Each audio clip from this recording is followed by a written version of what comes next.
할렐루야. 하나님은 오늘도 살아계시며 우주와 만물을 섭리하고 계시고 자기 백성들을 지키시고 보호하시고 더 나아가서 새하늘과 새 땅에 들어갈 하나님의 자녀로 완성시켜 가시는 줄로 믿습니다.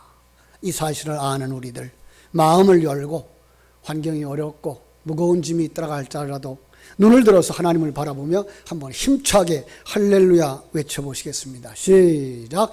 할렐루야. 아멘. 지난 주일 우리는 현실이 정말 어둡고 전염병이 확산되는 환경 속에 살면서 기적이 일어났으면 하는 간절한 소망 중에서 이것이 기적이다라는 말씀으로 진정한 기적, 지금 우리 가운데 기적이 일어나고 있다는 사실을 다시 한번 점검해보는 시간 가졌습니다.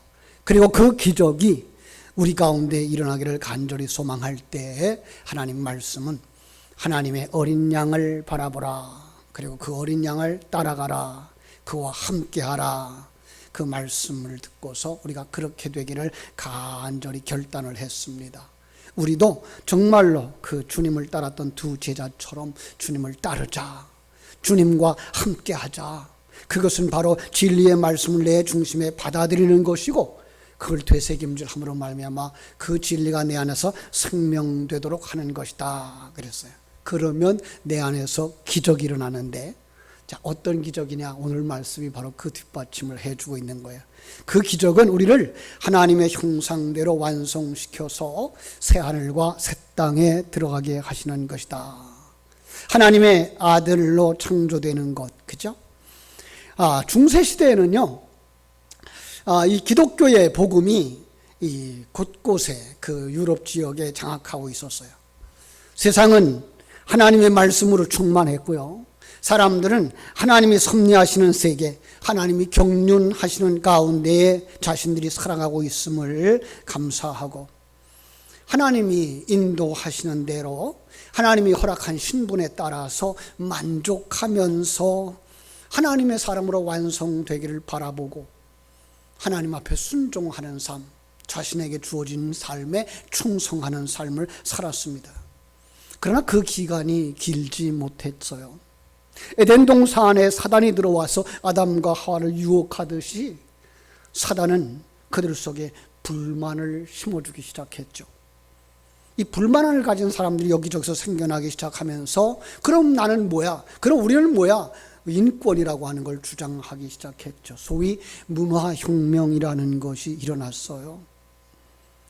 그들의 마음속에 그럼 하나님의 영향이 미치지 않는 곳은 없을까라고 생각하면서 인간의 존재를 아주 오랜 시간에 걸쳐서 우연히 자연 발생적으로 발생했으면 어떻게 될까라는 가상소설을 쓰기 시작했죠.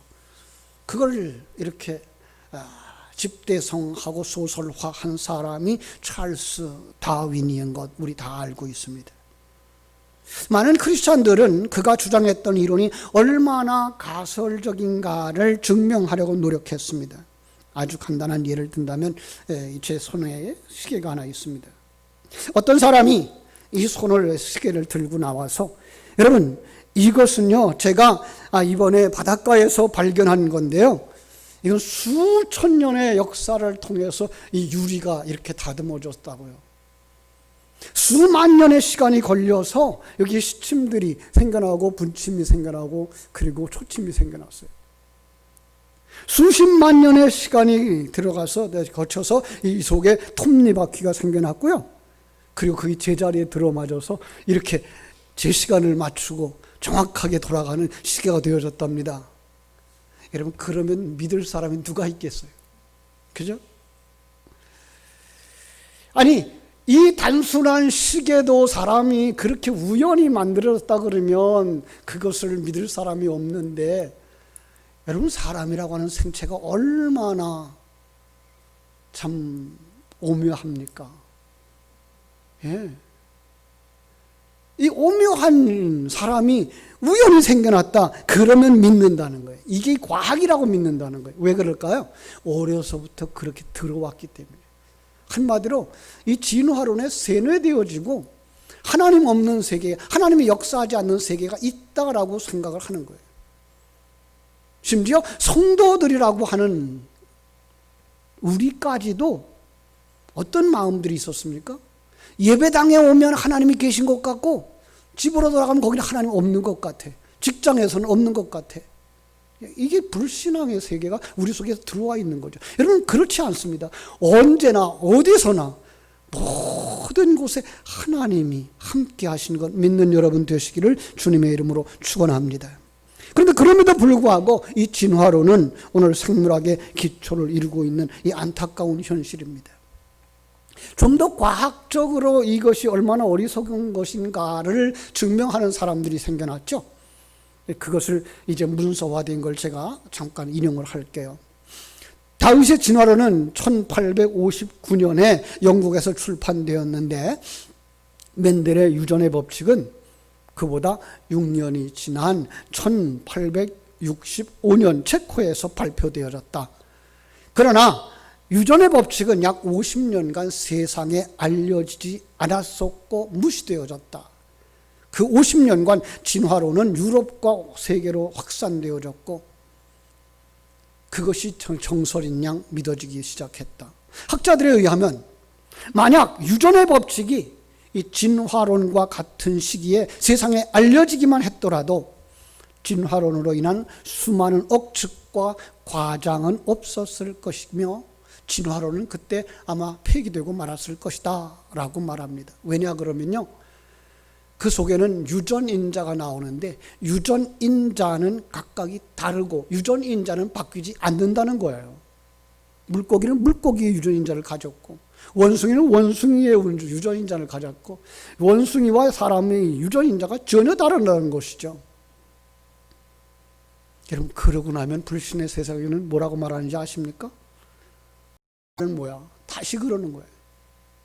나는 뭐야? 왜 왔어? 왜 태어났어? 그리고 우리는 왜 어디로 가는 거야?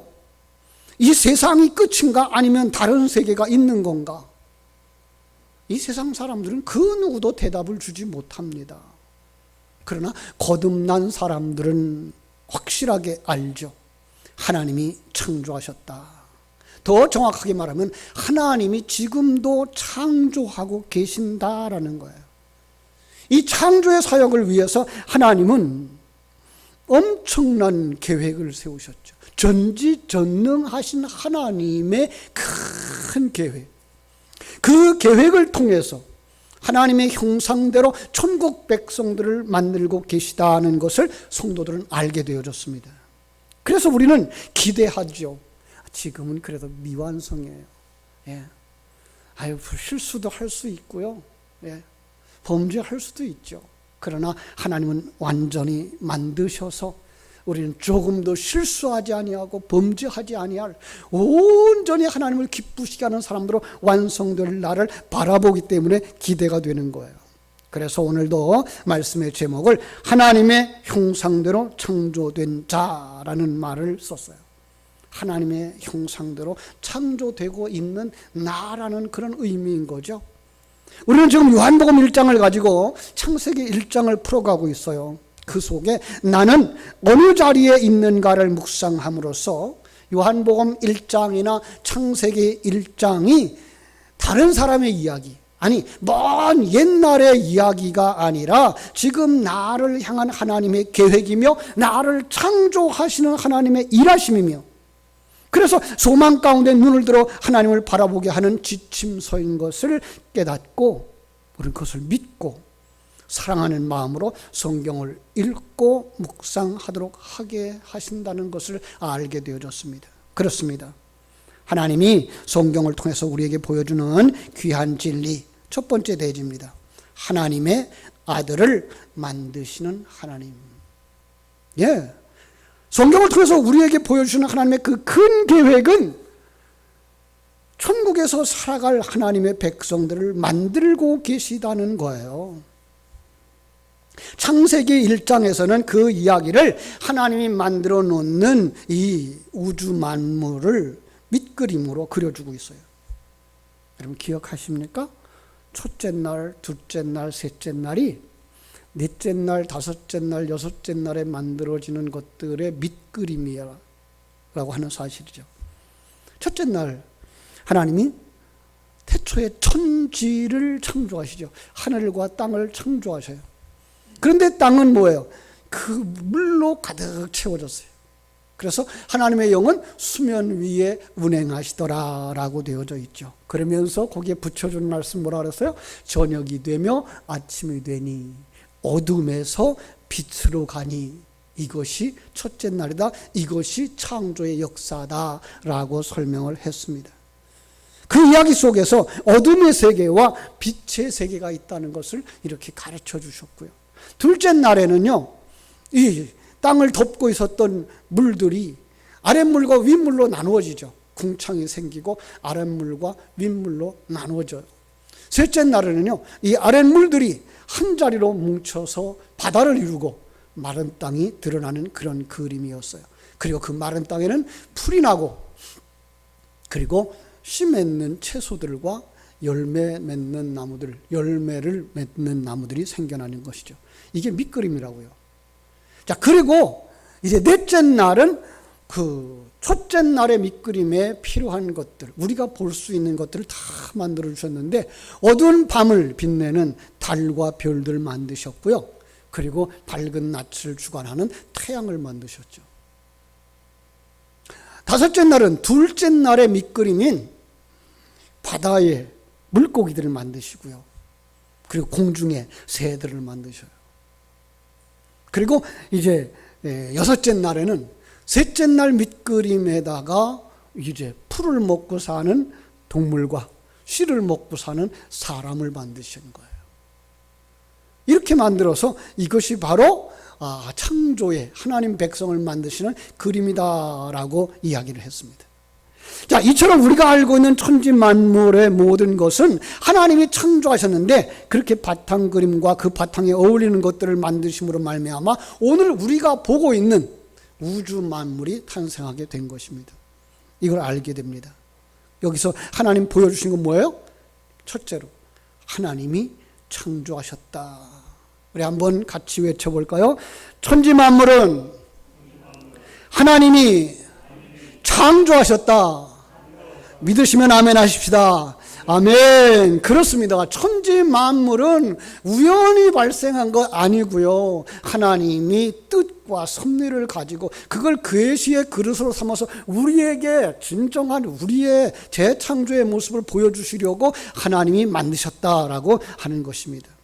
그런데 요한복음을 기록한 요한은 창세기 속의 이 엿새 동안의 창조는 하나님의 백성을 하나님의 형상대로 만드시는 하나님의 일하심을 보여주는 거다라고 지금 인용하고 있는 거예요. 자, 그동안 우리는 창세기를 읽으면서 하나님이 이렇게 천지만들을 만드셨구나. 진화론은 가상소설에 지나지 않는 것이고 우리는 하나님이 만드신 것을 믿는 사람이다. 이것이 라고 생각하고 살아왔습니다. 그런데 성경은요, 한 권의 책이에요. 성경에는요, 오류가 없는 책이에요. 이걸 아는 분들이 창세기부터 요한계시록까지를 꿰뚫어 보기 시작했죠. 그리고 만들어낸 신학이 성경신학입니다. 이 성경신학을 가르치고자 하는 그분들의 가르침이 뭐예요? 맞아. 하나님이 창조한 그 창세기부터 요한계시록까지의 진리는 하나님이 자기 형상대로 하나님의 사람들을 만드시는 데 있구나라는 것을 가르치는 거예요. 그러고 보니까 하나님이 만드신 인간, 정말로 성경이 말하는 하나님의 형상대로 창조된 그 하나님의 아들은 어떤 모습일까를 찾아보게 되는 거죠. 그 답이 뭐예요? 사람의 마음으로는, 사람의 지혜로는 알 수 없다예요. 왜냐하면요, 1차적으로 만들어진 인간이 불완전하기 때문에 그래요. 타락으로 말미암아서 인간이 불완전한 모습을 그대로 그려줍니다. 두 번째는요, 이 하나님께서 이것을 밑그림으로 삼아 우리에게 보여주고자 하시는 것은 영적인 세계이기 때문에 그런 거예요. 그러니까 거듭나지 아니하면 하나님의 나라를 볼 수가 없다라고 하는 말씀이 바로 그런 거죠. 여러분, 하나님이 에덴 동산에 창조한 인간이 완전했다면 타락하지 않았겠죠, 그죠?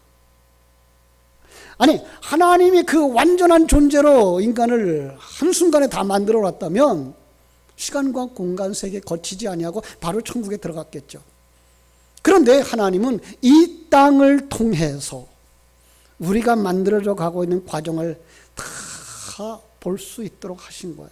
그래서 에덴 동산에서 아담과 하와가 타락하는 그림을 그려주었고, 이 땅에 살고 있는 지금 우리들도 모습도 전부로 완전하지 못한 것을 알게 하면서 완전을 향하여 나아가게 하시고, 이 세상이 전부가 아니라, 보이는 것이 전부가 아니라 하나님이 예비하신 나라가 있단다라고 하는 것을 알게 하신 거죠.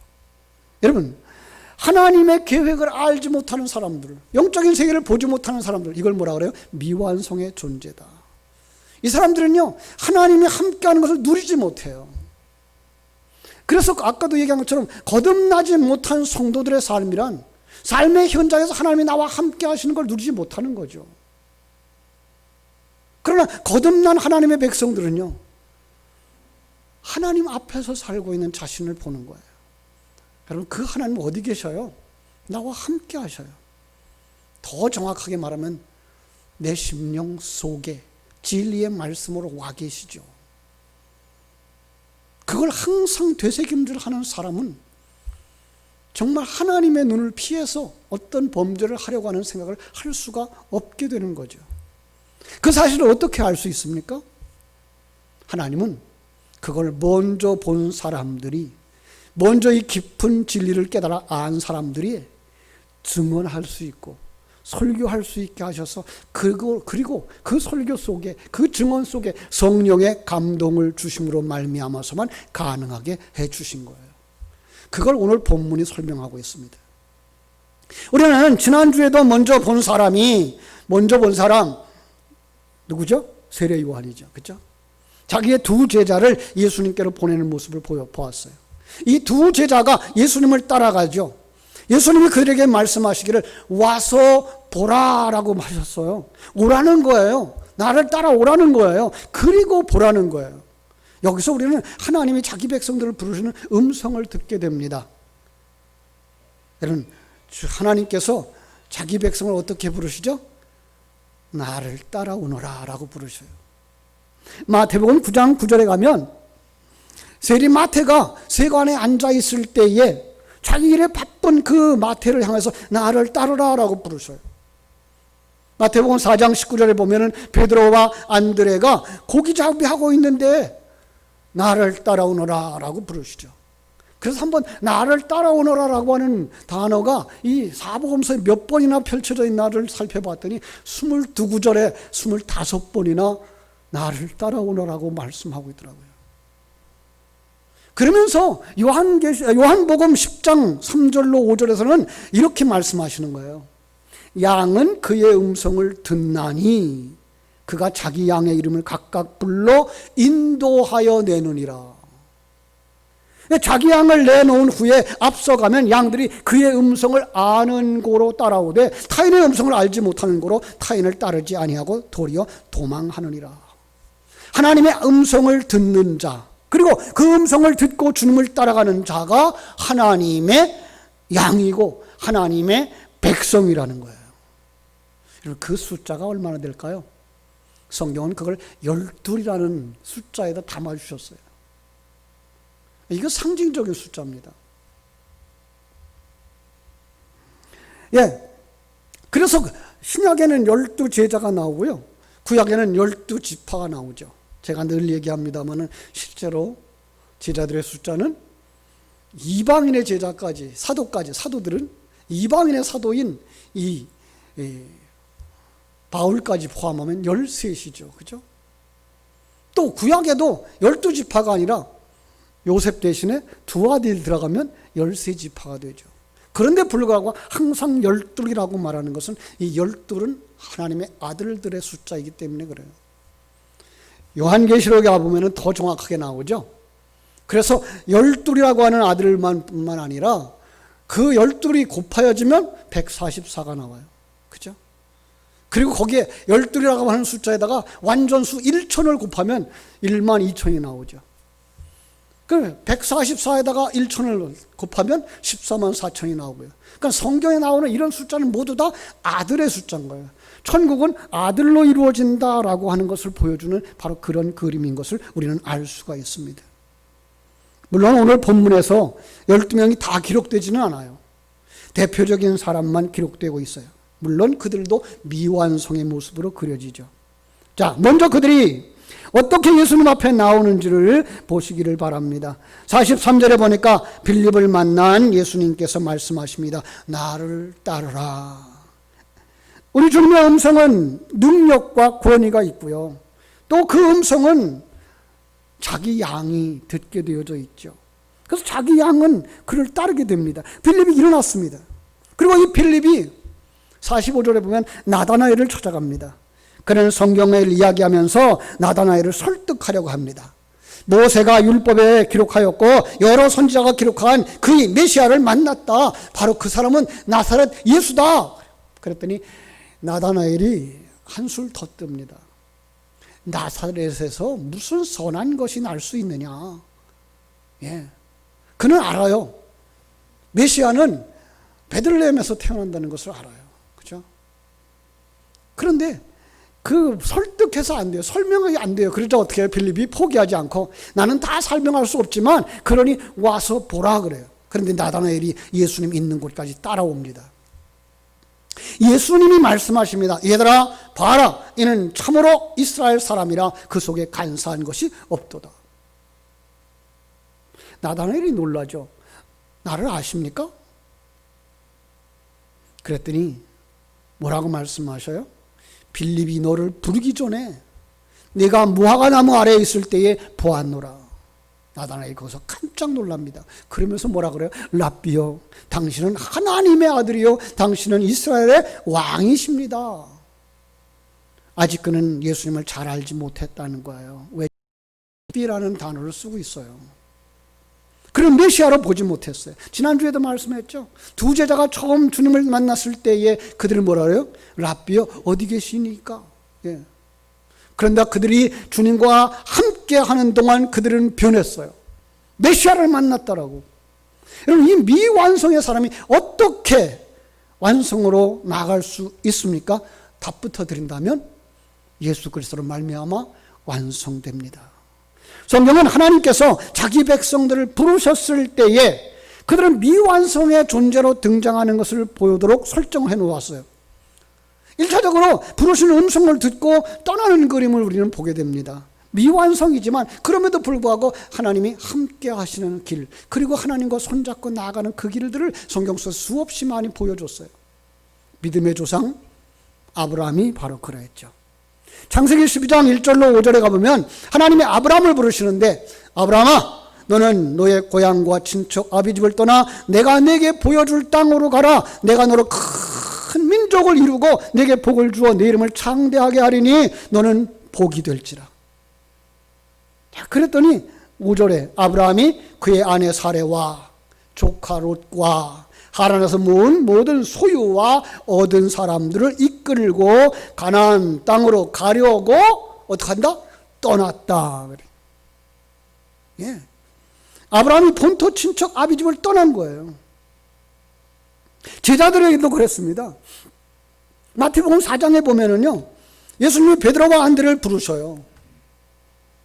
고기잡이하는 그들, 그물을 씻고 있는 그들을 부르셔요. 나를 따라오라. 그랬더니 그들이 곧 그물과 배를 버려두고 예수를 따랐다. 버리고 떠났다. 예. 여기 아주 깊은 뜻이 담겨져 있는데 뭘 버렸을까요? 뭘 떠났을까요? 예, 그것은 바로 옛사상이에요. 옛사람의 사상. 옛사람이 가지고 있는 가치관, 경쟁 구조. 여러분, 이것을 버리는 것으로부터 신앙생활은 시작되는 겁니다. 마태복음 13장 44절에서는 그걸 뭐예요? 진리를 발견한 자가 돌아가서 자기 것을 다 팔아. 예. 이제까지 내 건 줄 알고 있었던 사람이 그것이 누구 건 줄 알아요? 이제 하나님 것입니다라고 내놓고 등기를 하나님께로 내버린 건 뭐예요? 팔은 거예요. 그때부터 이제는 하나님은 왕이고 나는 청지기로 종으로 살아가는 인생, 이게 신앙생활의 출발이다라는 걸 우리에게 보여주는 것이죠. 오늘 본문에서도 그 변화를 몇 가지 단어로 보여주고 계세요. 그 중에 하나가 무화과 나무예요. 무화과 그러면 여러분 기억하시나요? 언제 처음 나오죠? 창세기 3장에서 아담과 하와가 타락하고 나서 무화과 잎으로 치마를 해서 수치를 가리웠다 그러죠. 예. 자기의 것, 세상 것을 가지고 자기를 드러내는 사람, 이걸 뭐라 그래요? 무화과 나무에 감싸 있는 사람. 그래서 삭개오를 부르실 때도 뭐예요? 무화과 나무에서 내려오라고 말씀하시죠. 바로 여기도 그런 거예요. 이 나다나엘은 어디 있었던 사람이에요? 무화과 나무 아래에 있었던 사람이에요. 또 하나의 이름이 거기에 주어집니다. 이스라엘 자손이로다. 그 속에 간사한 것이 없도다. 여러분, 이 말을 들으면서 두 단어가 어떤 대조를 이루고 있는 것 보시지 않습니까? 그런데 이 간사하다라고 하는 단어를 가만히 보면은요, 속이다, 교활하다라고 하는 거예요. 누구의 모습이에요? 야곱의 모습이죠. 야곱의 모습과 이스라엘을 대조하고 있는 것을 이렇게 볼 수가 있는 거예요. 여러분, 어떻게 야곱이 이스라엘이 됩니까? 자기 욕심으로 가득 찼어요. 하나님의 부르심을 받았지만, 하나님이 함께 하셨지만, 하나님이 인도하셨지만, 그는 아직도 옛것을 버리지 못한 모습으로 이 야곱의 모습이 등장을 합니다. 야복강까지 이끌려온 이 야곱의 모습, 밤새 그 천사와 씨름하고 천사가 그의 환도뼈를 쳐서 그 후에는 지팡이만 의지하는 자. 여러분, 이 지팡이 뭐예요? 말씀의 지팡이죠. 말씀만 의지하는 자로 만들어주고 그에게 명명해준 이름이 뭐예요? 그게 바로 이스라엘입니다. 너는 이제부터 야곱이 아니고 이스라엘이라고 선언을 해줬던 게 바로 그때입니다. 그렇습니다. 예수 안에 있을 때 거듭나며 성숙을 위해 출발하게 되는 거예요. 나다나엘이 그런 사람이었다는 거죠. 그런데 이제 뭐라고 말씀하는 거예요? 너는 이제 이스라엘이다라고 말씀하시는 거예요. 나다나엘이 고백합니다. 당신은 하나님의 아들이요, 당신은 이스라엘의 왕이십니다. 임금이라는 말이 바로 이 왕이란 단어거든요. 그럼 왕과 종의 관계 우리 잘 알지 않습니까? 당신은 내 왕입니다, 나의 주인입니다라는 말을 할 때에는요, 내 생명을 주장할 수 있고 내 모든 것이 바로 다시 당신의 소유입니다라고 고백하는 거예요. 이게 피조물의 모습이거든요. 그리고 창조주를 아는 자의 고백이거든요. 나다나엘은 거기에 이른 거예요. 그런데도 그는 아직 완성되지 못한 것을 랍비어라고 하는 이름 안에다가 붙여줬다 그랬습니다. 자, 그에게 그리고 하나님이 약속을 하십니다. 주님께서 뭐라고 말씀하셔요? 50절, 내가 너를 무화과 나무 아래서 보았다 함으로 믿느냐? 이보다 더 큰 일을 보리라. 여러분, 더 큰 일은 어떤 일일까요? 많은 사람들이 이 예수님이 이 세상을 떠나시면서 제자들에게 나보다 더 큰 일을 하라 그랬다고 해서 그 더 큰 일을 더 넓은 지역에 다니면서 복음 전하는 일, 그걸 더 큰 일이라고 했다 이렇게 생각하시는데, 성경 속에 더 큰 것은 영적인 세계인 거예요. 네. 이 세상 것과 비교되지 않는 것, 그것을 보겠다는 거예요. 그게 어떤 것이었느냐? 51절, 진실로 진실로 너에게 이르노니 하늘이 열리고 하나님의 사자들이 인자 위에 오르락 내리락 하는 것을 보리라. 여러분, 어디가 생각납니까? 그렇죠? 야곱이 돌베개 베고 잠을 자다가 꿈을 통해서 계시해 주시는 하나님의 계획을 본 것이죠. 그의 생애 속에서, 그죠? 이 꿈이 성취되어서 온전한 하나님의 아들이 되어지는 것을 우리에게 다시 한번 기억나게 하시는 말씀인 거예요. 나다나엘에게. 그리고 이 말씀을 듣고 아멘으로 받는 우리에게 하나님의 형상대로 창조되어질 우리의 그 미래를 내다보도록 하시는 거예요. 그거 어디서 일어나느냐? 예수 안에서예요. 야곱은 사닥다리를 보았죠.